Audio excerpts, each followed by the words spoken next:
Have you ever wondered what your dog smells? Thought about what it would be like to hear through the ears of a bat?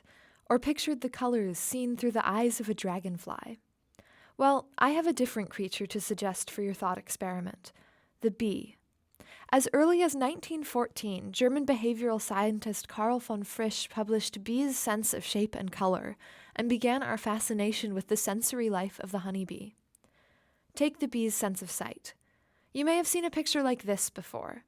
Bees can see UV light, and flowers co-evolved with them. Those lines are like landing strips, pointing directly to a flower's nectar. The bee gets a sweet treat, and the flower's pollen gets picked up and spread. But let's talk about a bee's most powerful sense: smell. A bee doesn't have a nose. Instead, they have thousands of hair-like sensory organs called sensilla on their antennae.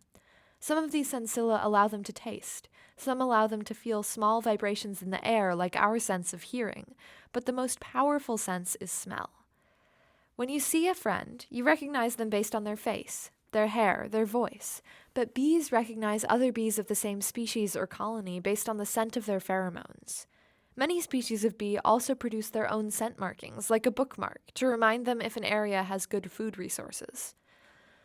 Some bees even eavesdrop on the chemical signaling of plants. When a plant is damaged, it can signal other plants in the area to prepare chemical defenses. For some species of bee, the signals can act as a trail of breadcrumbs, helping them find their host plant. In fact, some scientists think that honeybees' sense of smell is so powerful that they could be used the same way that we use sniffer dogs, to detect landmines or drugs or even tuberculosis. They can be trained to hover over a target scent when they smell it in a concentration of only 10 parts per trillion, or 1 drop in 2 Olympic swimming pools.